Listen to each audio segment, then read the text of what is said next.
Salut tout le monde, bienvenue sur cette nouvelle vidéo. Aujourd'hui, on se retrouve sur une vidéo où je vais encore vous parler d'un stabilisateur. Mais cette fois, un stabilisateur 3 axes motorisé pour GoPro. Donc c'est le Feiyuu GH5 que j'ai juste ici.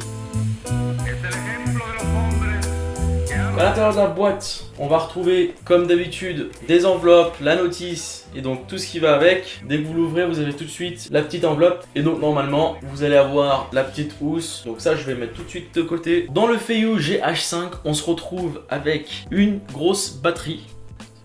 Une batterie intense ICR 22650. On a le câble USB pour recharger la batterie avec deux vis. En plus, les vis, je vais vous expliquer à quoi ça sert juste après. Le contrepoids que vous allez fixer sur votre stabilisateur. Et pour finir, le stabilisateur avec la housse de transport. Et le stabilisateur avec les boutons et le joystick. On va tout de suite mettre la pile dans le stabilisateur. On va ensuite fixer la GoPro sur le stabilisateur. Ici se trouvent des vis. La fixation se fait avec un système de vis à main. Donc très simple, rien de compliqué. On va tout de suite la faire. Vous enlevez la vis, les deux d'ailleurs.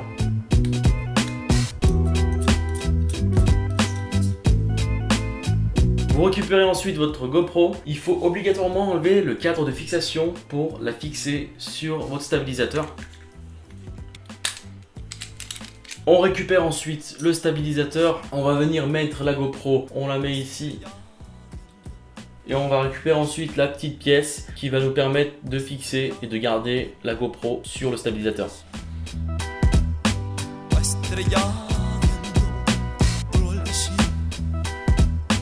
On va ensuite fixer le contrepoids juste ici, donc vous enlevez cette partie-là, ça se dévisse. Prendre le contrepoids, le mettre juste ici et ensuite vous refixez la petite pièce ici. Une fois qu'on a fait ça, on peut le démarrer. Pour ça, on appuie comme d'habitude sur le bouton on qui se trouve juste là. Et comme par magie, votre GoPro est bien stabilisé. Donc sur ce stabilisateur, il y a une autonomie de 8 heures. Le stabilisateur est étanche aux projections d'eau ou de neige, ce qui s'avère être également le cas de la GoPro Hero 5, 6, 7, 8 et normalement pour toutes les GoPro à venir. Mais attention, bien qu'il résiste à l'eau, il n'est pas immersible, donc n'essayez pas de rentrer avec vos stabilisateurs dans l'eau comme ça directement, vous allez le bousiller. Donc sur le manche, on retrouve le joystick 4 directions qui va vous permettre de contrôler le pointage de la caméra sur l'axe horizontal et vertical.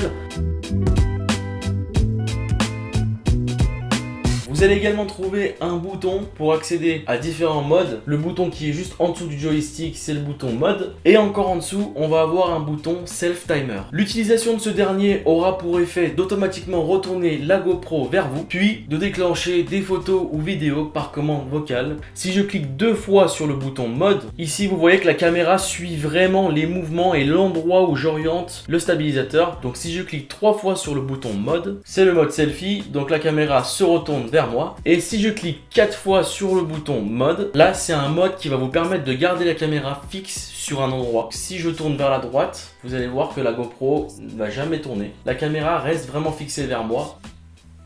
On a également un bouton supplémentaire pour le verrouillage des axes qui se trouve juste à l'arrière de votre stabilisateur, juste ici. Ce bouton-là va vraiment verrouiller votre caméra lorsque vous allez appuyer dessus. Donc là, si je tourne vers la droite, la caméra me suit, d'accord? Si je laisse maintenant la caméra en face et que je reste appuyé sur ce bouton, si je tourne maintenant à droite ou à gauche, la caméra ne me suit plus, le stabilisateur reste sur cet axe. Si je lâche, le stabilisateur revient. On retrouve les points de filetage sur ce stabilisateur, un point ici et un autre juste là. C'est compatible avec beaucoup de caméras de sport qui ont une taille équivalente à une GoPro. Avec ce stabilisateur également, donc Feiyuu Tech, vous avez la possibilité de vous connecter avec l'application dédiée comme pour le Feiyuu A2000. L'application est la même, c'est l'application Feiyuu On. D'ailleurs, si vous n'avez pas vu ma dernière vidéo sur le stabilisateur Feiyuu A2000, je vous laisse aller la voir tout de suite si ça vous intéresse en cliquant sur le lien à ma droite ou à ma gauche.